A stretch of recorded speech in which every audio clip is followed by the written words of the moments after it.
Bonsoir à tous et bienvenue sur la chaîne du canal de l'âme et des mondes invisibles. Je vois qu'il y a déjà des personnes qui sont connectées avec nous ce soir. N'hésitez pas à nous dire si le son et l'image est OK et à nous faire un petit retour là-dessus. Bonsoir Serge, bonsoir Chantal, Cardon, Laetitia, Sophia, il y a beaucoup de monde ce soir. Bonsoir Isabelle, bonsoir Mercedes, bonsoir Ryder. Bonsoir à tous qui nous regardez. Ce soir, on est en compagnie de Tiffaine, Laureline et Nicolas pour le thème de la conférence Les guides subtils au quotidien, énergie, aide et transformation. Merci infiniment à vous trois d'être avec nous ce soir. Merci Aurélie, merci au Canal de l'âme de nous recevoir. Oui, on est ravis d'être là ce soir. On est ravis de vous accueillir. Il y a déjà beaucoup de monde qui commente. Tout est OK pour le son et l'image. Parfait. Merci beaucoup pour les retours. Alors, dites-moi, est-ce que vous pouvez un petit peu vous présenter pour les personnes qui ne vous connaissent pas encore? Oui, on va essayer de faire vite. Oui, parce que comme on est trois, ça peut prendre du temps. Déjà, ça fait 8 ans qu'on anime qu'on accompagne les personnes à ouvrir leur perception extrasensorielle. Ça, on va dire, c'est vraiment c'est vraiment là-dessus qu'on travaille depuis 8 ans, puisque l'idée, c'est vraiment que chacun puisse avoir accès aux ressources de l'invisible, mais pas. Il y a une philosophie derrière tout ça aussi. C'est pas uniquement pour accumuler des pouvoirs, c'est vraiment pour pouvoir s'aider dans la vie, pouvoir se repérer, pour pouvoir trouver et donner du sens à son existence. Voilà. Oui, que l'invisible ne soit plus séparé du matériel, que la spiritualité rentre dans la matière aujourd'hui. C'est ce qui est demandé là-haut, en tout cas. Donc, nous, on est contents d'être un peu les ambassadeurs et de transmettre ce qu'on reçoit de là-haut. Donc, on a tous les trois des capacités médiumniques et autres. et du coup, on œuvre comme ça.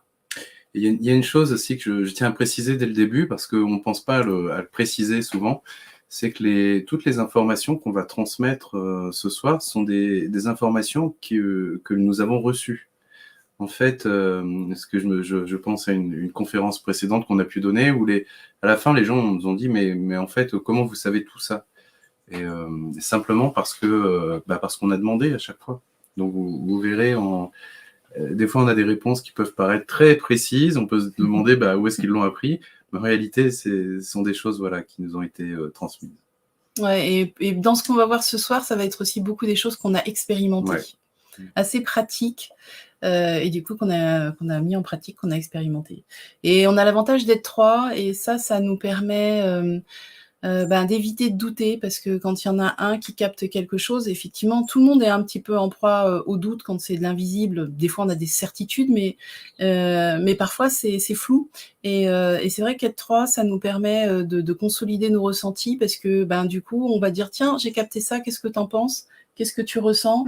Ou même des fois, on va essayer de vérifier des choses un peu à l'aveugle, et ça nous permet d'avoir une confirmation et du coup des vraies certitudes sur ce qu'on peut recevoir de là-haut. Ouais. Puis en plus, on n'a pas tous les trois les mêmes canaux de perception prioritaires. Donc moi, par exemple, je vais avoir beaucoup de cognition, c'est-à-dire que que je demande une réponse, je l'ai, mais je vais pas forcément avoir de messages, de paroles, ou de quelques images, mais pas énormément. Alors que pour Tiffaine et Laureline, ça va être différent. Et du coup, ça nous permet vraiment de faire le tour d'un sujet assez rapidement. D'avoir différents points de vue. Voilà, donc on espère qu'il y a plein de gens qui commencent à avoir des perceptions. Je sais que ça s'éveille en ce moment, et je sais que le canal de l'âme participe beaucoup à ça. Et voilà, ne pas prendre les perceptions extrasensorielles comme des super pouvoirs, mais comme quelque chose déjà de naturel que tout le monde a. Et surtout, le but, c'est pas d'être extraordinaire, parce qu'on est tous extraordinaires. Le but, c'est vraiment de créer ce lien entre le ciel et la terre, et ne plus être séparé du spirituel, mais habité par le spirituel. Merci infiniment pour cette belle présentation. C'est un beau programme en perspective pour ce soir. Est-ce que du coup, vous pouvez nous en dire un petit peu plus sur le thème de ce soir de la conférence? Je vous laisse avec plaisir nous présenter la conférence de ce soir. Oui, justement, comme on avait vu que, on a regardé un petit peu sur le canal de l'âme qu'est-ce qui était proposé en rapport avec les guides, parce qu'on voulait vraiment vous parler des guides ce soir. Et en fait, il y a pas mal d'intervenants qui sont a priori venus pour expliquer comment connecter les guides et comment recevoir les messages. Donc, on s'est dit que, du coup, les gens qui écoutaient le canal de l'âme commençaient à s'y connaître là-dedans. Et nous, on a voulu aller plus loin. Et surtout, du coup, on ira peut-être un peu moins sur le comment, mais on va expliquer un petit peu tout ce qu'on peut trouver dans l'invisible au niveau des guides. Et surtout, se rendre compte, souvent on nous demande est-ce que j'ai un guide? Les gens ils disent est-ce que j'ai un guide? Est-ce que je peux avoir le prénom de mon guide? En fait, on dit mais vous avez plein de guides. J'en vois déjà 6 autour de vous là tout de suite. Donc, et en plus, si vous lancez un nouveau projet, alors un projet de groupe, vous allez animer des groupes, je vois déjà une quinzaine de guides en plus qui vont se rajouter. Donc, il n'y a pas un guide, il y en a plein. Et du coup, on a voulu un petit peu éclaircir tout ça, parce que pour les gens, ça leur paraît extraordinaire qu'il y ait plein de guides. Et on va voir qu'il y en a plusieurs, qu'ils n'ont pas les mêmes fonctions, qu'en fonction de l'endroit où ils se trouvent sur les différents plans de conscience, ils vont soit donner des conseils très concrets, soit des conseils très spirituels, et que du coup, il y a des personnes auxquelles il faut mieux faire appel en fonction de votre problématique. Enfin, ça va dépendre de votre problématique, en fait. Et il y a des guides qui sont plus aptes à vous aider dans tel ou tel domaine. Donc, ouais. On verra aussi que le plus important, finalement, ce n'est pas forcément de connaître le nom de son guide ou de ses guides, mais au moins de reconnaître leur signature vibratoire, puisque finalement, c'est elle qui nous amène jusqu'à eux. C'est ce qui nous permet de reconnaître le chemin et de le suivre pour contacter la bonne personne. Oui, c'est ça. Ce qui est important, c'est pas de dire tiens, j'ai son prénom, je l'appelle. Non, c'est de savoir se mettre en condition pour entrer en relation avec le guide que l'on souhaite.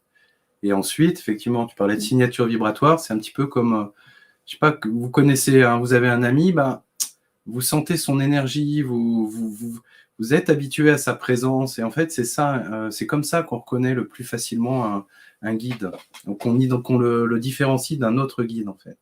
Et je voulais ajouter que guide, en fait, ça n'est pas une nature, c'est une fonction. C'est-à-dire que guide... On ne naît pas guide. On ne naît pas guide, voilà, c'est ça.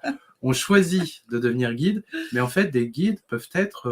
on peut trouver des guides parmi... on va entrer dans les détails après, mais en tout cas, sachez que sur les différents plans de conscience, il peut y avoir des guides, et donc on a déjà parlé des différentes fonctions qu'ils pouvaient occuper. Et on va entrer un petit peu plus en détail. Oui, mais pour vous donner une idée par rapport à ce que veut dire Nicolas, c'est qu'on peut trouver des guides aussi bien parmi des ancêtres dans votre famille qui vont se positionner en guide que des anges qui vont venir vers vous, que voilà, des maîtres ascensionnés. On va voir un petit peu tout ça ce soir. Et quand faire appel à qui, en fait, hein. Et pour ça, on va être aussi un petit peu... obligé de vous présenter les différents plans de conscience pour que vous voyez que tous ces guides ne se situent pas au même endroit. Et du coup, quand vous allez vouloir rentrer en communication avec eux, vous allez devoir vous-même vous déplacer sur les différents plans de conscience pour avoir plus de chances d'être entendu et de percevoir votre guide. Voilà, à peu près ce qu'on va voir ce soir. Ok, super. Oui, et d'ailleurs, c'est vrai on peut rebondir là-dessus en expliquant déjà que des fois on peut se dire comment ça, il y a une multitude de guides, mais en fait, si vous voyez déjà rien que la religion catholique ou les religions qu'on dit révélées, rien que sur la religion catholique, on a les archanges, les anges, les saints. Déjà, ça, c'est déjà 3 types de guides différents. Et si on prend les religions qui vont être plutôt tribales, qui vont venir plutôt de la terre, si on va plutôt avoir les ancêtres, les êtres de la nature qui vont guider pour trouver de la nourriture ou de l'eau ou les animaux totems. Les animaux totems. Donc on va avoir des guides qui vont être là sur des plans beaucoup plus proches de la planète Terre. Mais rien que voilà, c'est pour vous dire que déjà dans ce qui existe, dans ce que on connaît rien qu'à travers les différentes religions, il y a déjà des gammes de guides très très différentes les unes des autres. Et ce qui est très intéressant, c'est quand tu parles des religions révélées qui sont, on va dire, liées au ciel ou des religions liées à la terre. c'est que le but n'est pas le même en fait. Dans les religions liées au ciel, eh bien, on va chercher une illumination, un éveil spirituel, de la béatitude, alors que dans les traditions liées à la terre, on va chercher principalement la survie. Donc que ce soit pour se soigner, que ce soit pour trouver de l'eau, trouver de la nourriture. Et du coup, on ne fera pas appel au même guide puisqu'on ne va pas rechercher la même chose. Ok. Voilà pour l'introduction. Ok, super. Super introduction, ça donne envie d'en savoir beaucoup plus. Ouais, super. Oui. Et du coup, alors en quoi ils peuvent nous être utiles ces guides au quotidien du coup? Qu'est-ce qu'ils peuvent nous apporter? On va venir un petit peu. Aurélie pour ta question. On va venir dessus tranquillement, mais effectivement, ça va d'abord beaucoup dépendre de la nature de votre problématique. Si c'est quelque chose, si vous êtes en quête de sens, ou si vous avez quelque chose de matériel à résoudre. Donc, on va voir qu'en fonction de ça, on va faire appel à des guides totalement différents. Mais pour bien vous expliquer ça, on va être obligé de vous parler un petit peu des plans de conscience, parce que comme je disais tout à l'heure, en fonction de la hauteur du guide, on va dire que plus il va vous aider sur les plans matériels, plus il va être proche de la Terre, et plus il va vous aider sur les plans spirituels, les quêtes de sens, plus il se rapproche du ciel, entre guillemets.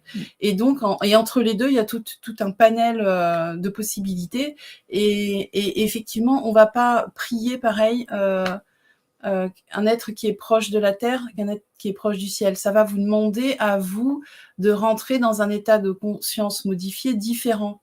On va dire que plus on va vers le ciel, et souvent plus ça demande d'être un petit peu hors de la matière, d'être dans un état modifié très profond, alors que quand on va aller vers des êtres proches de la Terre, un état modifié de conscience assez léger suffit. C'est assez léger, c'est une relaxation profonde, par exemple. Voilà.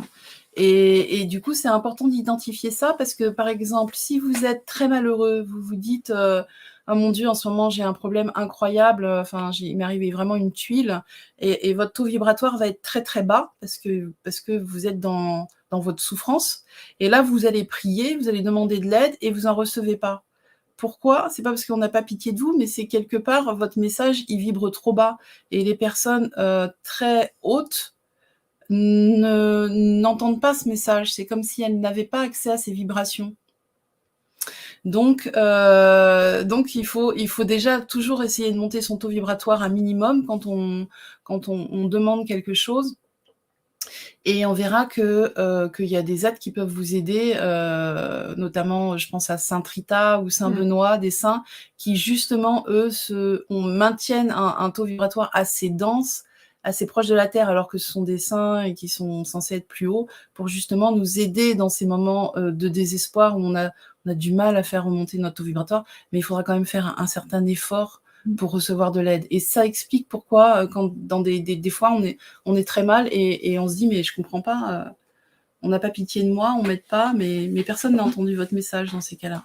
Votre message n'est pas arrivé à destination, tout simplement. C'est comme si vous n'aviez pas mis dans la bonne boîte aux lettres. Il faut bien penser à vous mettre dans le cœur et ensuite à entrer dans un état de conscience modifiée. Parce que ce qui marche sur l'invisible, c'est la loi de résonance. C'est-à-dire que ce que je vais attirer à moi, ce que je résonne, ce que je vibre. Donc, si je vibre une grande souffrance, eh bien, je ne vais pas attirer à moi de la lumière. C'est ça le problème. Mais vous allez voir que les guides vont nous servir d'intermédiaires pour arriver à aussi nous aider à remonter le taux vibratoire. Et du coup, une bonne manière de pratiquer, c'est de s'entraîner au quotidien, finalement, à contacter ces différents guides. Alors, quand je dis s'entraîner, il ne faut pas le prendre comme un entraînement, mais plus comme comme un jeu, comme une habitude, comme quelque chose qui fait partie de votre vie. Mais il faut s'entraîner à le faire quand même quand tout va bien, puisque le jour du coup où ça ira mal, vous saurez quand même où aller pour les contacter. Alors que si vous vous y intéressez uniquement le jour où ça va mal, ça va être beaucoup plus difficile pour vous. On va peut-être mettre ça en image pour que ça puisse être compréhensible. Alors, on avait... Celle avec la petite terre, s'il oui, te plaît, Aurélie. On avait fait des petits schémas pour vous Merci. permettre de comprendre. Alors, ceux qui nous connaissent déjà, ils les connaissent, hein, c'est les mêmes. Et ceux qui ne connaissent pas, je pense que c'est important quand même de signifier ça. Donc, en fait, ce que représente cette image, c'est les différents corps invisibles de la planète Terre. Il faut vous dire que de la même manière que nous, on a un corps physique et on a des corps invisibles, et tous ceux qui pratiquent les soins, et je sais qu'il y en a beaucoup parmi vous, ils le savent, ils travaillent dessus pour rétablir la bonne santé de la personne. Et la Terre aussi a une conscience, elle a un corps physique et elle a des corps invisibles. Et ces corps invisibles, on va les appeler des plans de conscience. Parce qu'ils sont très grands, donc on les appelle, on peut naviguer dedans, on peut aller voir plein de choses dedans. Donc c'est des corps invisibles, mais tellement grands qu'on appelle ça des plans de conscience. Et en plus, il y a il y a de la vie dans ces plans de conscience. Il y a des êtres intelligents dedans. Et du coup, là, on pourrait, si on vous donnait les noms de ces plans, on pourrait dire que le plus proche de la planète Terre, ça serait le plan de la vitalité, qu'on appelle le plan éthérique. Après, on aurait le plan astral, qu'on appelle aussi le plan émotionnel en vert. Et puis après, le plan mental, donc toutes nos réflexions. Nos croyances. Donc, ce plan, il est nourri de croyances de tous les habitants de la Terre. Et puis après, on atteint sur les plans spirituels.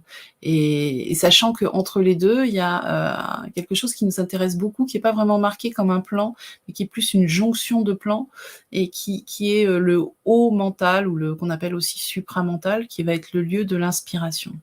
Et en fonction de ce dont vous avez besoin, vous allez contacter les êtres qui y habitent et qui peuvent vous y aider. Donc on va mettre peut-être la deuxième image qui va montrer les différents plans.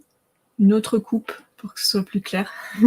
Voilà, là vous avez les noms du coup des différents plans. Et puis les habitants. Alors je ne sais pas si tu as l'image, Aurélie, ou s'il faut qu'on te l'envoie. Je le fais tout de suite. On va t'envoyer l'image. Il faut l'envoyer, ouais. Ok, je fais ça tout de suite. Alors, sachant qu'ils sont pas là comme vous les voyez sur l'image, c'est pas proportionné. En fait, il faut vous dire que le plan éthérique est très fin et les plans spirituels sont immenses. Ils peuvent aller jusqu'à l'autre bout du cosmos. Donc, c'est pas proportionnel parce que c'est difficile. On n'arrive pas à faire une vraie proportion. La plus juste, ça serait la toute première image qu'on a montrée, mais malgré tout, elle n'est pas juste quand même. Elle n'est pas totalement proportionnelle. Ouais, elle n'est pas à l'échelle. Plus on s'éloigne, plus c'est large, plus c'est grand, plus c'est immense, plus il y a d'espace. Donc là, on vous a mis quelques êtres qui peuplent les différents plans de conscience. Vous verrez que parmi eux, il y a des êtres qui se positionnent comme guides, mais ça ne veut pas dire qu'ils sont tous des guides, d'accord ? C'est-à-dire que les êtres de la nature, par exemple, on les a marqués là en vert. On va les trouver beaucoup dans l'astral et l'éthérique, puisque c'est eux qui vivifient la nature. Et ils vont vraiment pouvoir nous apporter, et ils vont parfois vous guider. Ils peuvent être des guides sur des projets particuliers. Par exemple, si vous êtes herboriste, si vous souhaitez faire des soins avec les plantes ou avec les pierres, là vraiment les êtres de la nature vont pouvoir vous servir de guide, mais ils vont être vraiment reliés à ces règnes-là. Et ils n'ont pas plus de connaissances que nous, sauf sur ces sujets bien spécifiques qu'ils maîtrisent totalement, puisque c'est leur fonction finalement sur la Terre que de maintenir ces êtres vivants, de les aider à vivre et à s'organiser. Voilà, mais on peut pas les appeler vraiment des guides, sauf pour ce genre de projet, d'accord ? Parce qu'ils n'ont pas une conscience supérieure à la nôtre, mais ils ont une conscience parfois au moins égale à la nôtre. Hein. Oui, en tout cas, ce qu'ils vont pouvoir nous apporter, ou ce sur quoi ils vont pouvoir nous enseigner des choses, ça va vraiment être sur la sagesse de la vie en lien avec la nature. Voilà. Mais on n'ira pas leur demander des conseils sur le sens de notre existence. Exactement. Alors après, qu'est-ce qu'on pourrait on pourrait voir alors on a mis les présences géobiologiques en orange. Mais là, pour le coup, c'est pas des guides. Hein. Elles sont là plus pour vous montrer que aussi la Terre même et les plans éthériques sont aussi habités. Donc là, ça va être vraiment tout ce qu'on rencontre, toutes les présences cosmotelluriques qu'on rencontre, qui sont bien connues des géobiologues quand on veut harmoniser une maison, alors qu'ils sont souvent considérés comme des pollutions dans une maison et qui, en réalité, nous ont appris énormément de choses. Ouais. Notamment, elles peuvent nous aider à faire des soins sur la vitalité de notre corps, même des soins émotionnels. Donc ça, c'est encore toute une histoire. On ne va pas trop en parler ce soir. Non. Mais C'est un autre sujet. Voilà, c'est un autre sujet, mais on les mettait quand même. C'est pas des guides, mais c'est pour vous montrer que même les plans les plus proches de la Terre sont peuplés. Hein. Et ils ont une conscience. Après, on va vraiment arriver sur ce qu'on appelle plus des guides avec les saints, les maîtres ascensionnés, sachant que saint, maître ascensionné, c'est vraiment la même fréquence. Je dirais que c'est simplement un nom qui diffère. C'est-à-dire que, on va dire que les maîtres ascensionnés dans la religion catholique sont appelés des saints. Mais voilà, c'est la même chose. Finalement, ils sont sur la même fréquence. Donc, ce sont des êtres qui ont atteint un niveau de sagesse sur Terre assez impressionnant et qui, en mourant, ont décidé de rester au service de la planète Terre. C'est-à-dire que ils pourraient passer dans la lumière et faire d'autres choses de l'autre côté, mais ils ont décidé de rester, même une fois décédés, de rester au service de la planète Terre, et ils restent encore finalement relativement accessibles. Et on verra qu'il y en a certains, ce que je disais tout à l'heure, comme Sainte Rita, qui est la cause, enfin la sainte des causes désespérées. Voilà. Et pourquoi elle porte ce nom-là, cette fonction-là surtout, c'est parce que justement, elle fait le sacrifice quelque part, alors bon, même si j'aime pas trop ce mot-là, mais le sacrifice de vibrer plus bas pour que, voilà, quand même ça va... quand c'est très difficile pour nous, on est quand même une ressource de l'autre côté. On est quand même quelqu'un qu'on puisse atteindre. Donc, si vraiment vous traversez des périodes très difficiles, Sainte Rita va vraiment être la plus accessible. Avec Saint Benoît, on avait remarqué aussi que Saint Benoît... Oui, puis il y a aussi Saint Jude, qui n'est pas très connu en France, mais qui possède les mêmes fonctions. Voilà, et ça va vraiment... ils vont vraiment nous aider pour tout ce qui est... comment dire, on s'est lié à la spiritualité, mais sur Terre. C'est quand même des êtres humains qui ont eu un corps physique, qui se sont incarnés sur Terre, et ils savent ce que c'est, les difficultés qu'on peut rencontrer. Donc, ils vont nous aider, ils peuvent nous aider aussi sur des choses, du coup, plus émotionnelles ou même plus matérielles. Ils couvrent un large spectre, hein, vous voyez, quand même, qui monte jusqu'au plan spirituel, et en même temps, ils quand même, ils peuvent aussi... être un peu dans l'astral, mais principalement, ils vont évoluer sur le plan mental et supramental. Ça va être un petit peu leur lieu de prédilection. Et puis, on va avoir les anges. On n'a pas mis les archanges, on aurait pu mettre les archanges qui sont encore un peu plus hauts. On a les anges qui, eux, n'ont pas eu de corps physique et qui sont vraiment pleins d'amour, d'une manière... il n'y a vraiment plus du tout de caractère humain quand on connecte des anges ou des archanges. Ils ont un amour infini, une patience infinie. On ne les dérange jamais, alors que ce n'est pas le cas avec les êtres de la nature, hein, qui sont un peu plus comme des êtres humains, un peu le caractère des êtres humains. Les anges, on ne les dérange jamais et ils ont une patience infinie et ils peuvent vous répéter les choses encore et encore et vous donner de l'amour toujours et vraiment de la spiritualité. Par contre, parfois... ils comprennent pas toujours nos problèmes. Ils trouvent que ça n'a pas d'importance. Souvent, vous allez dire, oui, mais j'ai plus d'argent à la fin du mois. C'est pas grave, t'inquiète pas, tu vas bien, t'es heureuse, tout va bien et tout va bien se passer. Alors, c'est vrai que simplement être rassuré là-dessus, ça fait déjà du bien de se dire, si on descend avec la foi, puis qu'on se dit que tout va bien se passer, ben, tout va bien se passer. Les choses vont s'aligner d'elles-mêmes. Mais c'est vrai que des fois, dans des problèmes matériels comme ça, contacter peut-être un saint, ça va être plus facile parce qu'il a déjà traversé ça. Il sait ce que c'est qu'être humain, être sur Terre et ne plus avoir d'argent à la fin du mois, par exemple. Donc voilà, et du coup, en fonction de vos problématiques, eh bien, c'est pas du tout les mêmes personnes qu'il faut contacter. Et puis, on n'a pas mis... Ah si, il y a un autre schéma avec les guides. Alors, on va te demander de bien vouloir mettre l'autre schéma. Merci Aurélie. Alors là, c'est un terme plus générique qu'on a mis, et ça, c'est plus en expérimentant. On s'est rendu compte, alors là, on n'a pas vraiment leur nature, hein, mais on s'est rendu compte qu'il y avait différents guides qu'on côtoyait, nous en tout cas, au quotidien. Il y avait ce qu'on peut appeler le guide personnel. C'est un peu comme votre meilleur ami. On pourrait l'identifier des fois un peu comme la petite voix qu'on peut entendre en soi, qui va des fois nous rassurer. La petite voix toujours sage. Voilà. C'est souvent, on le confond beaucoup avec soi-même.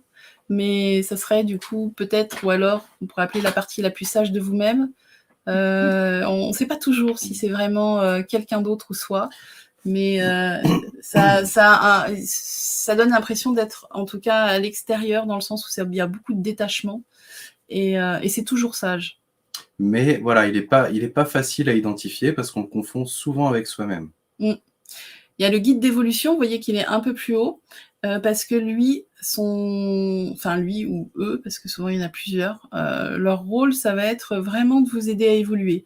Et alors on peut dire qu'il y a... Même vous aider à suivre, votre chemin, parce que c'est un peu celui qui est garant, je dirais, du cap pour suivre votre programme d'incarnation. Alors, moi, le guide d'évolution, il m'aide beaucoup quand j'ai besoin de dépasser quelque chose. Vous voyez, c'est un peu... moi, je m'en sers beaucoup aussi en séance individuelle. Les guides d'évolution, ils vont vraiment nous aider quand on est dans des schémas répétitifs, quand on a l'impression d'être coincé, à chaque fois qu'on a besoin de faire un changement, d'évoluer. Oui, pour poser de la compréhension sur des événements difficiles. Vous avez vécu des choses très dures. Pour vous, ça n'a aucun sens.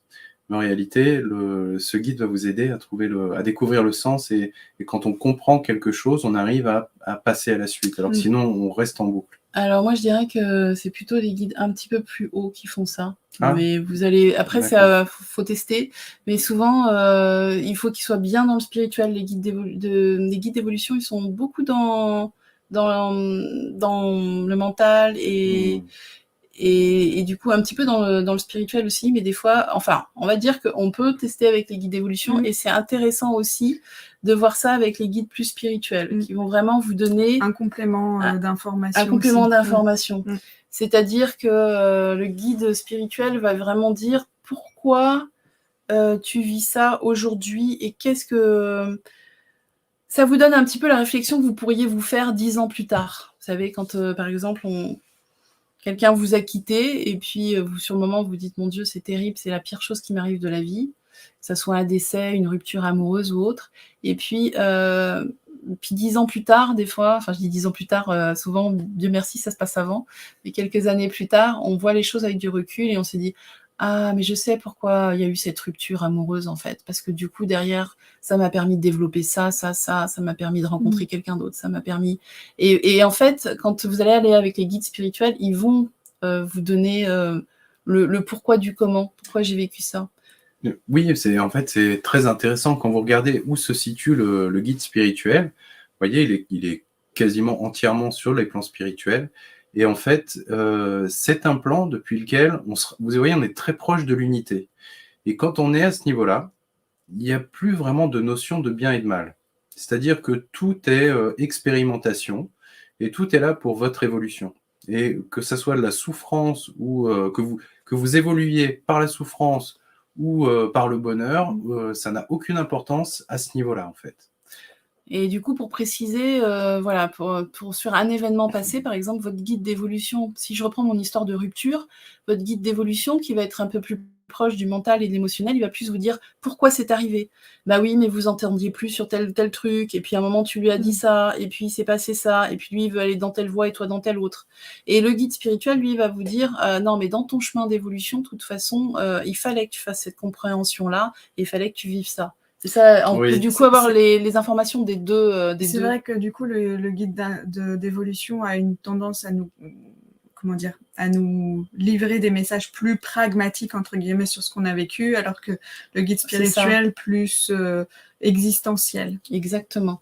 Et puis, enfin, il y a le guide d'incarnation. Alors celui-là, il est très intéressant. Le guide d'incarnation, c'est celui qui vous a aidé à choisir votre incarnation. C'est-à-dire que quand vous êtes venu sur Terre, vous vous êtes demandé quelle est la chose la plus importante que je veux apporter sur Terre et quelle est la chose la plus importante que je veux apprendre. Bon, c'est posé beaucoup d'autres questions, hein, mais pour ça, c'est les deux primordiales. Et là-dessus, vous avez choisi votre plan d'évolution, votre plan de vie, dans quelle famille s'incarner, quels sont les grands événements de ma vie pour être sûr de ne pas passer à côté des buts que je me suis fixés. Et le guide d'incarnation, ou les guides, parce que il y en a au moins un, parfois il y en a deux, il est resté avec vous pendant toute cette période de choix, c'est-à-dire avant votre incarnation. au moment où vous étiez encore dans l'au-delà, pour vous aider à choisir. Et souvent d'ailleurs, ils nous aident ils nous conseillent souvent de faire des choses moins difficiles que ce que nous, on aurait tendance à se programmer. Malheureusement, bien souvent, on l'écoute pas parce que quand on est de l'autre côté, tout nous paraît possible, tout nous paraît simple. Et puis on sait qu'à la fin, on reviendra à cet endroit. Donc, c'est-à-dire que même si on souffre sur Terre, si on se dit ça n'a aucune importance, vu qu'à la fin, je reviens là-haut, là, où je suis super bien. C'est vrai qu'on n'est pas soumis du tout à la même densité et on se rend plus bien compte de comment c'est des fois sur Terre. Et c'est vrai que le guide d'évolution, très souvent, on se rend compte qu'il est là pour dire, attends, c'est pas grave. Le guide d'incarnation. Le guide d'incarnation, pardon. Il dit, c'est pas grave s'il faut 2 vies pour réaliser ce que tu veux faire, là. Mais si tu cherches trop les choses, ça va être vraiment difficile. Et du coup, on peut des fois faire appel à lui quand on ne sait plus pourquoi on est là. On a perdu, on a l'impression qu'on passe à côté de notre vie, ou alors on sent qu'il y a un but supplémentaire qu'on doit accomplir pour vraiment s'épanouir, prendre sa place, et on tourne un peu autour du pot, et se relier au guide d'incarnation permet vraiment qu'il nous rafraîchisse un peu les idées. Par contre, il n'est pas toujours facile à atteindre pour la plupart des gens parce qu'il demande de monter très haut. Vous voyez, c'est un des plus hauts. Il demande à aller sur les plans spirituels. Donc, il faut quand même bien travailler ces états modifiés de conscience pour aller le voir. Mais vraiment, il peut répondre à toutes vos questions là-dessus. Et puis, il y en a d'autres qu'on n'a pas marqués, mais qui sont importants aussi. Notamment les guides de projet. Ce que je disais tout à l'heure, si par exemple vous avez dans le projet, je ne sais pas moi, d'animer un cours de yoga, par exemple, où il y a 30 personnes, eh bien, si vous avez cette possibilité de connecter l'invisible, vous allez voir que si votre projet, il parle de l'autre côté, c'est-à-dire qu'il y a d'autres personnes dans l'invisible qui veulent faire arriver ce projet sur Terre, eh bien, ils vont le faire en collaboration avec vous. C'est-à-dire qu'ils vont se dire, mais c'est génial, les gens parlent le yoga, ils rentrent dans les états modifiés de conscience, ils se relaxent, c'est vraiment un beau projet, et on souhaite se soutenir. Des consciences. Voilà, et plus vous allez avoir un groupe important, et plus il va y avoir de nombreux guides de l'autre côté pour vous aider à le faire. Si c'est un petit groupe, vous allez avoir peu de guides, parce qu'ils mobilisent moins de personnes, mais vous aurez du monde quand même. Et puis, vous pouvez aussi avoir un guide de projet pour un projet personnel, d'accord ? Mais par exemple, il va vous aider dans quelque chose où vous avez du mal à réaliser tout seul. Alors, j'étais en train de penser à des projets, mais par exemple, l'écriture d'un livre. Voilà, vous allez écrire un livre. Vous allez demander s'il y a de l'autre côté des êtres qui veulent passer les informations que vous voulez transmettre, qui sont intéressés par ça, et ils vont vous insuffler des idées et vous aider dans l'écriture. Voilà, c'est une idée. Voilà, si vous voulez ouvrir un restaurant végétarien, souvent les guides vont participer quand il y a un projet intéressant pour l'évolution de l'humanité. Donc, je prends l'exemple du restaurant. En réalité, si votre idée, c'est de vous dire, tiens, c'est un bon créneau en ce moment, le véganisme, là, je vais gagner pas mal d'argent, vous n'aurez peut-être pas de guides qui vont venir vous accompagner. Si, par contre, vous, ce qui vous porte, c'est la cause animale, c'est manger en conscience, être, voyez, des choses en lien avec ce que vous mangez, en lien avec la nature. C'est ça, voilà, manger des choses bonnes pour vous. Tu parlais en conscience, mais c'est hyper important. Voilà, là, ça a tout son sens. Et là, ils vont peut-être vous inspirer un concept, je sais pas moi, de méditation en mangeant, avec un concept complètement particulier. On vient manger tout seul, ou je sais pas, vous voyez, quelque chose de sensoriel. En fait, là, les guides se mettent à vous inspirer. Mais il faut quand même leur demander. Si vous leur demandez pas, il y a des chances que même s'ils sont là, vous les sentez pas et du coup, vous n'êtes pas inspiré. Et c'est assez marrant quand on regarde les gens. En fonction de ceux qui communiquent déjà avec leur guide, même s'ils sont pas sûrs de recevoir la réponse, mais qui font des prières ou qui essayent en tout cas, on voit que c'est comme si, moi souvent je leur dis, vous avez les anges qui vous tournent autour. C'est comme si je voyais des êtres qui voltaient autour de la personne. Et quand les gens au contraire ne croient pas vraiment dans tout ça ou n'osent pas communiquer ou n'osent pas demander, soit on les voit pas du tout, soit on les voit, ils sont plus loin. à 30 mètres de la personne, ou à 10 mètres de la personne. Et donc il y a vraiment quelque chose qui change quand on demande. Et il faut surtout ne jamais oublier de demander, vous les dérangez pas, et vous créez au contraire un pont entre la matière et le ciel quand vous prenez l'habitude de demander au guide. Vous activez, c'est comme si vous créez des chemins en fait, et ça sera plus facile pour les gens derrière d'utiliser ces chemins. On crée des chemins énergétiques quand on fait ça. Alors, on peut aussi avoir les guides, je pensais aux guides familiaux, les ancêtres. Alors, c'est quelque chose qui existe en Occident, mais en fait, c'est quelque chose qui est extrêmement important en Asie, où tout est fait quand un ancêtre, quelqu'un vient de décéder, tout va être fait en Asie pour garder le défunt auprès des vivants. C'est pour ça qu'ils vont régulièrement lui offrir à boire, à manger. S'il aimait fumer des cigarettes, on allume une cigarette sur sa tombe. Pour nous, ça paraît étrange, mais en réalité, ce que vous disent les Asiatiques, ils vous disent non, mais comme ça, il reste près de nous. Alors ça, c'est rigolo parce que... Oui, nous, on a tendance à faire l'inverse, Ouais. à faire en sorte qu'il soit bien de l'autre côté et à les faire monter le plus vite possible, alors que là-bas, c'est plutôt le contraire. C'est ça. Nous, on dit... en Occident, on dit oh là là, il faut vite qu'il monte dans la lumière, et même on lui laisse pas le temps de faire son deuil. Allez, vas-y, hop, dans la lumière. Je vois le petit oiseau. Vois le petit oiseau, ouais, c'est ça. Alors que en Asie, eh bien, c'est pas du tout ça. On dit une fois que tu es mort, tu continues à avoir tes fonctions auprès des vivants, et les ancêtres sont là pour aider les vivants. Et pour eux, c'est tout à fait logique. Et du coup, les ancêtres vont rester tant qu'ils auront envie. Et puis, un jour, ils s'en iront. Ils laisseront la place à une autre génération. Et voilà pour les schémas. Mais je voulais dire, du coup, maintenant, il y a quelque chose qui semble logique, c'est qu'on va parler il y a une toute dernière catégorie de guides, qui serait les guides enseignants. Quand vous souhaitez recevoir des enseignements, en fait, de l'invisible, c'est tout à fait possible. Et là, avec les différents schémas, vous pouvez vous rendre compte que selon le thème qui vous intéresse, vous irez contacter un guide au niveau qui lui correspond. Et si ça vous paraît bizarre de se dire, mais il y aurait autant de guides, parce qu'on a l'impression, là, quand on parle, qu'il y a presque autant de guides que de fonctions, dites-vous que c'est pas pour rien que beaucoup de religions avaient des panthéons, voilà, panthéon gréco-romain avec toutes les divinités, ou hindouistes ou autres, c'est que on a besoin de tous ces guides finalement. Pour tous les domaines de notre vie, ouais. Alors, je ne sais pas s'il y a des questions, Aurélie, là-dessus, mais si c'est le cas, on y répond. Et sinon, on va passer sur une autre partie très importante aussi, qui sont, on a intitulé « Quand l'ombre nous guide ». Alors oui, effectivement, on a des questions un petit peu sur les fonctions des guides. Il y a Wolfie, je trouve ça très intéressant, sa question. Quand je bricole, j'appelle mon guide ou mon guide bricoleur. Et il demande sur quel plan il pourrait être, du coup. Il va être assez proche de la matière, ton guide bricoleur. Oui, tout à fait. En fait, si c'est pour bricoler, il y a des chances qu'il soit au niveau astral. Mais tu sais, ça me fait penser, moi, quand je cuisine, j'adore appeler... Alors, je sais que c'est une fée, je l'appelle la fée potiron parce qu'elle a un costume... qui me fait penser au potiron, avec son chapeau et sa tige verte, et puis sa petite robe ballon. Et elle est là que lorsque je cuisine, à chaque fois. Et elle est dans l'astral aussi. Donc, ce serait intéressant de voir si ton guide bricoleur, c'est un être aussi de la nature qui aime la bricole, qui a ce savoir et ses capacités, ou s'il est un peu plus haut en fréquence vibratoire. Et dans ces cas-là, ce serait plus peut-être un être qui se trouverait sur le plan mental avec les connaissances du bricolage. Mais ce serait intéressant d'aller voir. Ouais.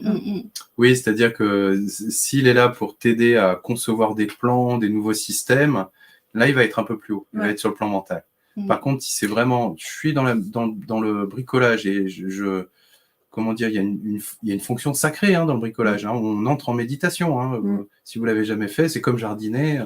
Et là, on a besoin d'être inspiré et celui-là, il sera plus dans le plan astral. Ok, merci beaucoup pour ces réponses. Il y a Louloute13 aussi qui demande bonsoir. Et les fées, elles font partie de quel plan? Elles font partie du plan astral. Le plan astral, elles sont très proches. Éthérique et astral, en fait. Elles vivifient la nature, elles vivifient les fleurs. C'est pour ça qu'elles sont dans le plan éthérique et le plan vital, et elles ont de l'émotionnel. Ouais. Et c'est pour ça qu'elles sont aussi, du coup, dans le plan astral. Et ce qui nous permet de les contacter le mieux, je trouve, alors ce n'est que mon expérience, mais c'est faire appel justement à à cet émotionnel à l'intérieur de nous, à cet enfant intérieur qui s'émerveille de tout. Je trouve que c'est le meilleur moyen d'être en communion avec elle et d'être sur la même fréquence. Ok, merci beaucoup pour ces réponses, c'est très clair. Alors j'ai un dernier commentaire. Je ne sais pas si ça sera peut-être que ça va rebondir sur la suite, vous me direz, mais il y a Dupuis Bernadette qui demande comment demander leur aide, s'il vous plaît, quand on a des difficultés à gérer un enfant caractériel. Alors, ça dépend quel âge a cet enfant, j'ai envie de dire déjà. S'il a moins de 7 ans, 5 ans, moins de 5 ans surtout, mais moins de 7 ans de manière générale, moins de 5 ans, j'ai envie de te dire, s'il est caractériel, c'est probablement toi qu'il faut regarder. C'est jamais très sympa à entendre, mais c'est souvent quand ils sont tout petits, ça va dépendre de l'âge. C'est pour ça, quand ils sont tout petits, ils sont tellement en fusion avec leurs parents ou avec les gens qui les éduquent qu'ils vont sentir les dissensions entre les gens et ou les inquiétudes que tu portes, et ils vont y réagir. Donc j'ai envie de dire, dans ces cas-là, le mieux c'est de travailler sur soi. S'ils sont plus âgés, effectivement, là c'est différent. Et puis il faut savoir les causes en fait. C'est ça, on n'a pas. Mettons que si c'est un enfant qui a un vrai problème d'incarnation, c'est-à-dire qu'il arrive sur Terre et c'est très compliqué pour lui de s'incarner, eh bien, on va faire appel à un guide complètement différent de si c'est un enfant qui s'entend pas avec les autres enfants. Tu vois, ça dépend quel est le problème en fait de son caractère. En tout cas, ce que je peux te dire qui peut peut-être t'aider, c'est que très souvent près des enfants, on trouve la présence des grands-parents ou des arrière-grands-parents. En général, c'est plutôt les arrière-grands-parents, parce que souvent les grands-parents sont encore présents, sont encore vivants, et souvent on voit les arrière-grands-parents, même s'ils n'ont pas connu leur arrière-petit-fils ou arrière-petite-fille, et ils sont très présents, très très présents. Et du coup, tu peux leur demander de bien t'occuper de ton enfant, de l'accompagner, de le guider, le rassurer. Surtout que les enfants sont quand même très perméables au monde invisible. Donc déjà, je commencerai par ça, et puis après, voilà, j'essaierai d'identifier un petit peu plus quel est son problème caractériel pour savoir comment intervenir. Quelle est la source, quoi. Et pour comment leur demander, c'est se mettre vraiment dans le cœur, donc faire germer une émotion comme l'amour, la paix, la joie, et demander du coup à cet être de l'accompagner au mieux. Mais formuler la demande. Il n'y a pas de recette miracle ou quoi, c'est déjà simplement s'autoriser à verbaliser quelque chose, que ce soit à l'intérieur de soi ou à l'extérieur, mais s'autoriser à verbaliser la demande, c'est déjà... ils l'entendent en fait, ils l'entendent de l'autre côté. N'hésite pas à mettre une petite statue d'ange, enfin s'il est petit, une petite statue d'ange auprès de lui ou quelque chose comme ça, en demandant à ce que la lumière des anges vienne sur lui, ça va l'aider aussi. Surtout si c'est des problèmes d'incarnation. Merci pour les réponses. Il y a Cœur d'Union qui nous partage juste aussi en Afrique aussi. On parle tout le temps avec nos ancêtres. Oui, tout à fait. C'est vrai que c'est très présent. C'est vrai qu'on a parlé d'Asie parce que Nicolas y a vécu, mais c'est vrai qu'en Afrique, c'est exactement la même chose. Oui, merci pour ce partage. Oui. On va peut-être passer au fameux chapitre suivant, qui est quand même un truc très intéressant et très important, surtout pour pas se faire tromper, parce que le temps file. Ça passe vite. Donc on l'avait intitulé Quand l'ombre nous guide, parce que on a vu entre ce que nous on a pu vivre, entre ce que nos stagiaires ont pu vivre, qu'il y avait des fois aussi des gens qui se font passer pour des guides, par exemple, qui ne sont pas des guides. Et il faut se méfier de ça. Donc, notamment dans l'astral, quand on va dans l'astral, nous, on les a appelés les faux maîtres, parce qu'ils se font passer pour des maîtres, mais ça n'en sont pas. Ça se dit pas. Si, ça n'en sont pas. Ils n'en sont pas. Ils n'en sont pas. Voilà. Ils se font passer pour des maîtres, mais ils n'en sont pas. Alors, ils vont comment les reconnaître? Ils vont avoir un côté très impérieux. Donc, pourquoi on vous dit ça? Parce que le jour où vous rencontrez un médium, comme ça vous permet de voir avec quel type de présence il est en train d'interagir. Et donc, si ce qu'il canalise, c'est impérieux. Quand je dis impérieux, ça vous donne des ordres. Tu fais comme ça. Voilà. C'est impatient. Si vous dites j'ai pas bien compris, qui vous dit non mais là c'est bon, hein, Je répéterai pas. mon guide il a fini de parler, maintenant si t'as pas entendu, c'est pas grave. Ok, là méfiez-vous. Et si vous repartez complètement chamboulé dans le mauvais sens du terme, c'est-à-dire autant des fois on peut nous secouer et on sent que ça ébranle notre structure, mais que ça amène quelque chose de nouveau et de positif, autant des fois, quand vous êtes face à quelqu'un qui canalise un faux maître, eh bien, vous pouvez repartir complètement plein de doutes, en fait. Plein de doutes, avec beaucoup plus de doutes que de confiance quand vous repartez. Ouais. Et oui, et il y en a beaucoup, c'est-à-dire qu'il y a beaucoup de gens qui sont dans le dans ce qu'on appelle le bas astral, hein, qui sont décédés ou qui sont d'autres formes de conscience, qui sont dans le bas astral, et soit ils s'ennuient, soit, enfin bon, en tout cas, si vous restez dans le bas astral, il y a des chances que vous mettiez en contact avec des êtres comme ça. Et comme vous avez envie de parler avec un maître, bah, ils vont faire semblant de parler avec un maître. Enfin, pardon, ils vont faire semblant d'être un maître, pour que vous puissiez entretenir cette discussion. Et puis peut-être même qu'ils vont vous demander des services ou de dire des choses, ou ils vont un petit peu vous asservir dans le sens où ils vont vous demander de faire des choses pour eux. Ou typiquement, ils vont vous demander de dire des choses à des gens qui ne vous ont rien demandé. Et alors, le problème, c'est que ces faux maîtres, comme ils sont dans le bas astral, ils sont très proches de nous et on les entend très clairement. C'est très facile. Vous n'avez pas besoin de vous mettre dans le cœur pour les contacter. Vous pouvez être énervé, en colère, et ben, il sera toujours joignable et hyper clair. Et du coup, nous, on a rencontré des personnes qui ne voulaient pas changer de guide. On leur a dit, attention, celui-là, il est très dangereux, mais elles ne voulaient pas changer parce que ça demande plus d'efforts de contacter un guide spirituel qui va être plus élevé. Ça demande de se mettre dans le cœur. Et puis souvent, le faux maître, il peut vous donner de la puissance aussi, surtout qu'il est dans l'astral, donc très proche de vous, il a de l'énergie, il peut vous donner une sensation d'être puissante, de dire des choses pleines de vérité, sans doute, parce qu'il vous amène la confiance, vous voyez, dans le mauvais sens du terme. Et le problème, c'est qu'il va vous dire des choses vraies. Il faut savoir que dans l'invisible, tout fonctionne par télépathie.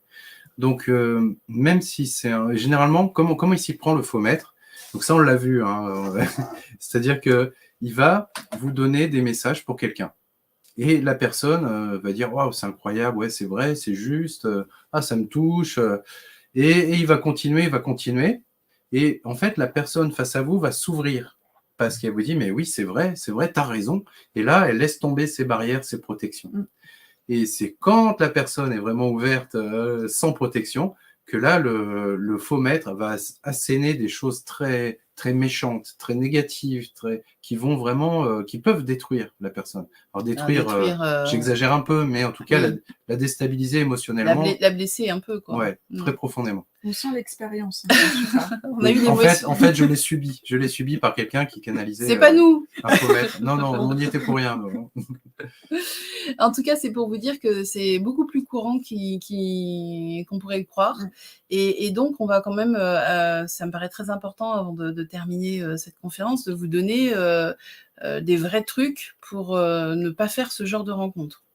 Donc, j'ai dit tout à l'heure, il y a une règle qui est vraiment primordiale, qui est comme la loi de la gravité sur Terre et dans l'invisible, c'est la loi de résonance, c'est-à-dire que vous attirez ce que vous émettez.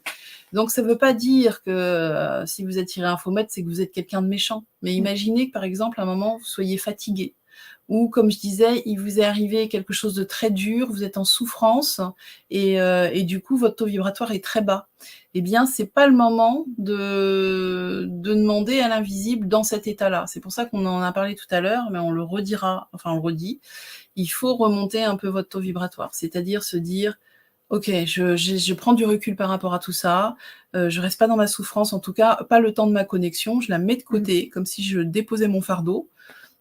De toute façon, si je veux le retrouver après, il n'y a pas de problème, je pourrais le retrouver. » Et je me mets dans le cœur et je commence à émettre des pensées d'amour ou au moins des pensées de gratitude ou de bienveillance ça va vous aider à monter votre taux vibratoire. Et quand vous arrivez à faire ça, même si vous n'êtes pas rempli d'amour à 100%, mais que vous avez quand même vous n'êtes plus dans ce ressentiment ou dans cette colère ou voilà, eh bien là vous pouvez commencer à faire vos connexions. à demander, à recevoir, à demander de l'aide, mais pas dans un état très négatif. Là, vous allez vraiment faire des mauvaises rencontres dans l'invisible. Parce que, en fait, on l'a pas situé sur le schéma tout à l'heure, mais en fait, vous serez dans le bas de l'astral, ce qu'on appelle le bas astral, et le bas astral est très mal fréquenté. Il n'est pas fréquentable. C'est pas un lieu où il faut aller. Et vous en ferez des mauvaises rencontres, mais vous, maintenant que vous êtes prévenus, Ça devrait bien se passer. vous rompez la communication simplement. Vous dites, oh là, mince, avec qui je suis en train de parler, il n'a pas l'air terrible, je laisse tomber. Et vous arrêtez la communication, et c'est bon. Et vous mettez un petit peu plus dans le cœur. Voilà. Et vous allez voir plus haut. Moi, ça m'est arrivé, quand à un moment, je communiquais tout le temps, et des fois, je communiquais le soir avant de m'endormir, j'étais bien fatiguée, puis d'un coup, je me disais, non, mais c'est quoi cette connexion-là? Et hop, j'arrête, et puis tout va bien, je me remets dans le cœur, et puis soit je m'endors, soit je remonte plus haut pour faire une belle connexion. Il faut savoir que, je ne sais plus si tu l'as dit ou pas, mais de toute façon, il vaut mieux le répéter. Lorsqu'on se met dans le cœur, on change de fréquence vibratoire. C'est-à-dire que c'est comme si vous rompiez le contact, vous étiez en train de communiquer avec une présence qui se trouvait là, vous vous mettez bien dans le cœur et hop, d'un coup, vous montez en fréquence. Donc, il n'y a pas de rencontre possible. Ouais. Donc, il y a, voilà, plus de problème. C'est comme quand on fait couler de l'eau chaude dans sa baignoire alors qu'on a un peu froid dans son bain, et puis l'eau chaude, elle reste en surface, et dessous, il y a l'eau froide. Et en fait, c'est deux courants qui communiquent pas. Enfin, il faut vraiment les mélanger pour qu'ils communiquent. L'huile et l'eau, l'huile et l'eau, c'est peut-être mieux. Mais en tout cas, c'est pour vous dire que c'est deux mondes différents, en fait. Donc, normalement, ça se mélange pas. Alors, on arrive un petit peu sur la fin. Ouais. Je voulais quand même rajouter quelque chose avant de parler des ateliers. Ouais. C'était quand vous peut-être vous dites, quand j'ai un problème, du coup, à qui je fais appel? Par exemple, si vous avez un problème de santé, vous dites, tiens, j'aimerais de l'aide sur ma santé, à qui je vais faire appel? Alors, dans l'absolu, on pourrait faire appel à tout le monde, même des guides très spirituels.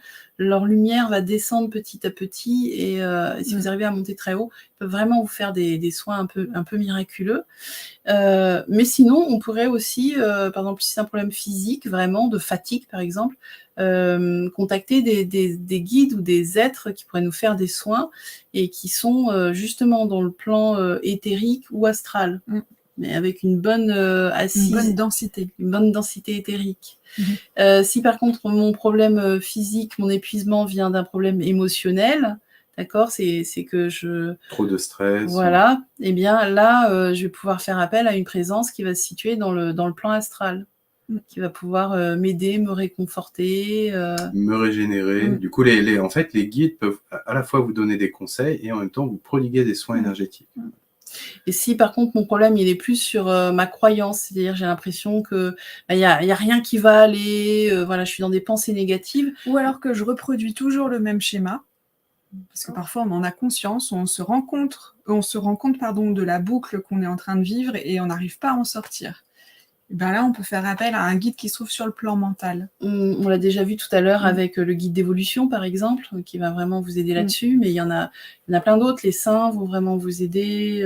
En tout cas, du coup, vous voyez, on part de fatigue ou de problèmes de santé, et en réalité, il faut bien déterminer d'où vient ce problème, puisque vous irez soit sur le plan éthérique astral, soit sur le plan éthérique, soit sur le plan astral, soit sur le plan mental, et selon la nature. Même sur le plan spirituel, si par exemple vous êtes fatigué parce que votre vie n'a plus de sens, et là, il va falloir aller voir sur le plan spirituel. Là, c'est là où on va faire appel aux anges, aux archanges, qui vont vraiment, votre guide d'incarnation, qu'on a vu tout à l'heure, qui va vraiment vous remettre sur votre axe, va vraiment vous aider. Donc en fait, voilà, en fonction de votre besoin, il va falloir apprendre à faire appel aux guides les plus appropriés. C'est bon. On va en rester là ce soir, parce que tout ça, on va le développer dans les ateliers en fait qu'on va proposer avec le canal de l'âme. Oui, alors merci. Oui, alors on peut prendre quelques petites questions avant de rebondir sur les ateliers.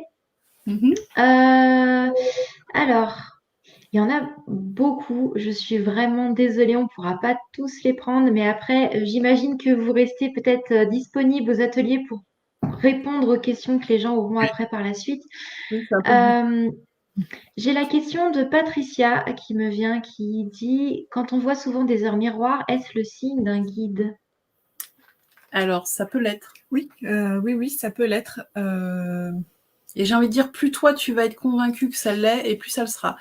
C'est-à-dire que ça pourrait être, pour d'autres personnes, ça va peut-être être rien, et parce que pour toi, tu vas dire, oh, une heure miroir, je suis sûre qu'il y a quelqu'un qui a quelque chose à me dire. Ben, de l'autre côté, ils disent, ah, attends, quand il y a des heures miroirs, elle fait attention. On va en mettre, on va se débrouiller pour qu'elle en voit. Comme ça, elle va se connecter à nous et on va pouvoir lui passer nos messages. Moi, j'ai tendance à fonctionner comme ça. Hein. Donc, dès que je vois une heure miroir, je dis, ah, on m'appelle, il y a quelque chose. Mais c'est plus un code qu'on met en place, si tu veux, que quelque chose de magique. Moi, ce sont les lumières qui clignotent. C'est mon défunt professeur d'arts martiaux que j'allais voir au Vietnam. Et lui, il est resté très proche de moi. Il veille beaucoup sur moi. Et quand il veut communiquer avec moi, souvent, je suis pris dans mes pensées, donc je ne suis pas réceptif. Et les lumières clignotent, ou la musique s'éteint. Il faut savoir que les guides qui sont très proches de la matière, c'est-à-dire notamment les personnes décédées, mais pas que, hein, mais notamment les personnes décédées, on arrive facilement à bouger tout ce qui est électrique, électronique. Ouais. Et même votre téléphone qui tout d'un coup va se mettre, je sais pas moi, on a une stagiaire, son téléphone s'est mis à jouer la musique préférée de son père qui était mort un mois auparavant, et alors qu'elle avait jamais fait de recherche sur son téléphone avec cette musique, et sa musique n'était pas sur son téléphone, donc c'est passé par YouTube, qu'elle avait jamais fait de recherche et que ça s'est allumé tout seul. Donc il y a des choses comme ça assez magiques qui se passent, et ils ont beaucoup de facilité à communiquer avec l'électronique. Alors qu'avec la matière, faire tomber un objet ou quelque chose comme ça, ça va demander une sacrée densité, et du coup, ça va être plutôt des êtres du bas astral ou des êtres, plutôt des personnes qui ont eu un corps physique, hein, qui sont décédées, mais qui vont densifier énormément leur énergie pour vous faire un signe. Donc ça va peut-être être facile juste après leur mort, parce qu'ils ont encore des corps physiques très denses, enfin pas physiques, mais des corps subtils très denses, et après ça va être de plus en plus difficile pour eux de faire ça. Mais en tout cas, l'électronique, l'électricité, ça marche très bien. Merci infiniment. Et une toute dernière avant de rebondir sur les ateliers. Élodie Ferreira qui demande, paraît-il qu'il ne faut pas commencer une demande par « je demande », mais plutôt « je remercie ». Est-ce vrai? Alors, c'est une belle façon de faire. Oui, c'est sûr. C'est une belle façon de faire. C'est ce qu'on appelle dans la religion l'action de grâce. Je remercie avant que ça arrive, et du coup, ça va forcément arriver. C'est ça, j'allais dire, c'est une manière de faire venir les choses avant même qu'elles soient là. Lorsqu'on dit « je demande », derrière, ça sous-entend qu'on n'a pas, alors que lorsqu'on dit « je remercie », ça sous-entend qu'on l'a déjà reçu. Donc, c'est une des meilleures manières de faire. C'est très juste. En tout cas, la remarque est très, très juste. Ouais. Ouais. Merci. On ne peut que vous conseiller de faire ça. C'est la même différence que, vous voyez, des traditions, par exemple, où on va faire un sacrifice pour une divinité, et on lui dit « je te donne ça », et en échange, toi, tu me donnes ce que je t'ai demandé. Et l'action de grâce, on est dans quelque chose de différent, on remercie parce que ça a déjà été donné, on sait que c'est en cours de réalisation. Et ça ravive la foi. C'est que vous savez que vous êtes entendu, écouté, et si c'est juste pour vous, accompli. Merci beaucoup. Alors du coup, à la suite de cette conférence, vous proposez 2 ateliers, si je ne me trompe pas, pour justement pratiquer et approfondir un petit peu cette communication ou cette connexion avec les guides. Est-ce que vous pouvez un petit peu nous en dire un peu plus? Oui, parce que là, c'est un peu comme si on vous avait exposé la théorie, et après, à un moment, soit vous êtes déjà, c'est déjà votre truc, et puis allez-y, enrichissez-vous de ce qu'on a pu vous transmettre, ça peut vous donner des nouvelles portes, des nouvelles clés, et sinon, l'idée, ça serait qu'on pratique ensemble, et du coup, de manière assez pragmatique. Oui, le but étant de ne plus compter uniquement sur vos propres ressources, mais de prendre l'habitude de vous relier au guide. Et du coup, c'est ce qu'on fera dans les ateliers. Hein. On va aller contacter des guides de différents niveaux et différentes fonctions. Mais vraiment, nous, ce qu'on souhaite à la fin, c'est que vous sachiez que, en réalité, si vous ne faites que compter uniquement sur vous, vous allez être limité à un moment. Alors que si vous faites appel à des intelligences, des forces, des sagesses extérieures, vous pourrez aller beaucoup plus loin. Et ça va être une manière aussi d'avoir une vie plus fluide, plus juste, en harmonie avec ce que vous êtes venu faire. Et malheureusement, aujourd'hui, on a vraiment tendance soit à séparer les deux, à vivre la spiritualité d'un côté et la matière de l'autre. Et c'est pas ça qui est demandé aujourd'hui. Aujourd'hui, on est capable de passer au step d'après où les deux commencent à se marier ensemble et où on peut faire de la vie sur Terre quelque chose de plus sacré et du coup, penser à interagir avec les guides au quotidien, même pour des petites choses, même comme disait Laureline, d'être avec un être de la nature pour faire la cuisine. Ok, c'est pas un guide, mais c'est quand même une présence de l'invisible des présences qui sont là tous les jours. Eh bien, ça crée cette. Ouais, puis des fois, elle te dit quelle épice mettre alors que tu l'aurais pas fait, tu vois. Donc, Donc c'est vraiment créer ce lien avec l'invisible et créer de la fluidité dans votre vie. Et on va aller sur des choses très pratiques. Et alors, moi, je voudrais juste ajouter, il faut vraiment prendre conscience que sans l'invisible, en fait, nos ressources sont vraiment limitées. Alors qu'avec l'aide de tous ces êtres qui peuplent l'invisible, d'un coup, on devient illimité et la vie, comme tu l'as souligné, est beaucoup plus simple, beaucoup plus fluide. Et on va pouvoir faire aussi des plus grandes choses parce qu'il y a des sacrés projets à créer sur Terre. Et quand on est aidé de l'autre côté, on peut les mettre en place, faire mettre en place des choses auxquelles jusque-là, on ne faisait que rêver. Alors, on va faire des choses. Je crois que de toute façon, vous allez avoir le programme. Vous avez déjà eu le programme détaillé, mais on va parler un petit peu quand même.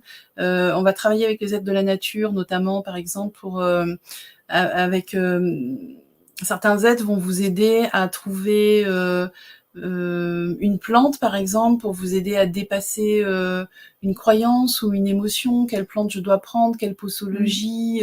Ils peuvent vraiment vous aider là-dedans.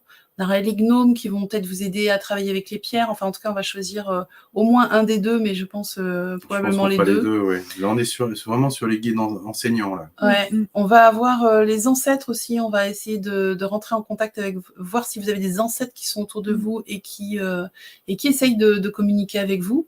En tout cas, pour vous aider, on va pas parler de ceux qu'il faut monter dans la lumière parce que ça sera encore un autre atelier. C'est passionnant, mais c'est encore un autre atelier. Mais plutôt ceux qui viennent vers vous pour vous guider, vous aider, comme ce qu'on disait tout à l'heure avec les arrière-grands-parents, avec leurs arrière-petits-enfants. Voilà. Mais vous aussi, vous avez des guides. Peut-être que c'est vos arrière-grands-parents d'ailleurs, ou peut-être pas. Donc, on va proposer un exercice pour que vous puissiez sentir ça. Qu'est-ce qu'on va faire d'autre ? Ça va être le premier atelier où on va être vraiment proche de la densité. L'éthérique astral plus, vous voyez, contacter les guides qui se trouvent sur ces plans de conscience. Donc là, on n'aura pas besoin d'entrer dans des états modifiés de conscience très profonds. Voilà, une simple petite expansion, une simple petite relaxation profonde suffit pour... mais efficace. Oui, ça suffit pour les contacter. Et le deuxième atelier, on va passer avec les guides qui sont sur les plans plus élevés. Donc plus mental, supramental et spécial. Et donc on en parlera, on fera pas que des exercices, on en parlera un petit peu, mais même si on a déjà donné beaucoup de contenu là, je pense que ce sera l'occasion aussi de répondre aux questions, mais on vous parlera un petit peu de la théorie quand même, mais on va faire beaucoup de pratiques surtout. Et là, qu'est-ce qu'on a prévu ? Un maître ascensionné. Ouais. Un maître ascensionné, voilà. Pour vous, un saint, vous verrez ce qui vous parle le plus. Mais l'idée, en fait, ça va être de contacter quelqu'un qui a vécu sur Terre et qui a accompli sa vie sur Terre. Donc, qui a mené une vie qui vous parle et qui peut tous les jours, vous remettre dans la droite ligne. Vous voyez, vous relirez à lui ensuite tous les jours et il pourra vous donner des conseils, vous dire comment lui il aurait fait, comment il mènerait sa journée. Voilà. On va voir aussi avec les guides de projet pour savoir si votre projet, quand vous voulez vous lancer dans quelque chose, est-ce que c'est aligné sur ce que vous êtes venu faire et si c'est le cas, comment les guides peuvent vous accompagner dans ces projets pour qu'ils soient plus faciles ou pour vous aider à choisir le projet. Enfin, en tout cas, on va faire tout un travail avec les guides de projet et puis les guides d'incarnation aussi, parce que ça, c'est vraiment important. Alors là, on va faire savoir ce qu'on est venu apporter sur Terre. Pour le guide d'incarnation, on le met en dernier. Donc, il y en a parmi vous qui parviendront, puis il y en a peut-être qui n'y parviendront pas à le contacter, puisqu'il faudra monter très, très haut. Voilà. Mais c'est tellement important qu'on veut quand même le présenter. Puis on aura l'avantage quand même d'être en groupe et les synergies de groupe permettent des choses que des fois vous ne pouvez pas faire tout seul. En tout cas, vous ne pouvez pas le faire quand vous ne l'avez jamais fait.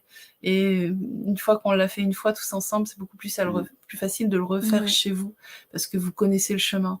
Et du coup, ça peut vraiment...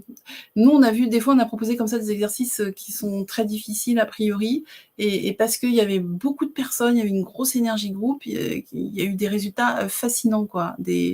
Énormément, quasiment tout le monde avait perçu quelque chose parce qu'il y avait cette énergie de groupe, et puis on était là aussi pour vous amener au bon endroit. Mais du coup, il y a des fois des choses qu'on n'est pas capable de faire tout seul qu'on arrive à réaliser en groupe, donc ça vaut le coup de venir tenter l'aventure. En tout cas, on espère vous y voir nombreux parce que ce sont des beaux ateliers et on espère que vous allez pouvoir du coup entrer en communication avec vos guides. Donc il y aura au moins 3 pratiques par atelier, et on vous donnera aussi des exemples d'autres ressources, d'autres possibilités que vous pourrez capter et faire chez vous, qui seront à peu près sur les mêmes plans. Le but, c'est aussi de vous montrer comment on va sur un plan et sur un autre pour que vous puissiez y retourner. Voilà, en gros, le programme. Et merci infiniment pour ces explications. Donc voilà, si vous êtes intéressé pour pratiquer du coup et commencer à expérimenter ces belles connexions, vous trouverez les liens aux ateliers dans les commentaires. Vous les trouverez aussi sous le déroulé de la vidéo. Merci infiniment, Tiffaine, Laureline et Nicolas, pour votre présence ce soir, pour nous avoir un petit peu expliqué tout ça. C'était très intéressant. Il y a Agnès Monet qui nous dit, voilà, waouh, ça fait envie. Elodie Ferreira qui nous dit merci beaucoup pour votre tour de réponse. Et Bernadette qui vous remercie pour ces belles explications. Merci infiniment d'avoir été avec nous ce soir. Merci aux auditeurs pour votre belle présence. C'est grâce à vous s'il y a le canal de l'âme et des mondes invisibles. Merci à Cédric et Narissa pour avoir fait cette chaîne. Et je vous souhaite une très très belle soirée et puis à bientôt pour les 2 ateliers. Ouais. Merci à tous, c'était un plaisir. Merci beaucoup, et merci Aurélie. à tous et merci à toi, Aurélie, aussi pour ton beau sourire et ton animation. Merci. Merci. Bonne soirée. Bonne soirée.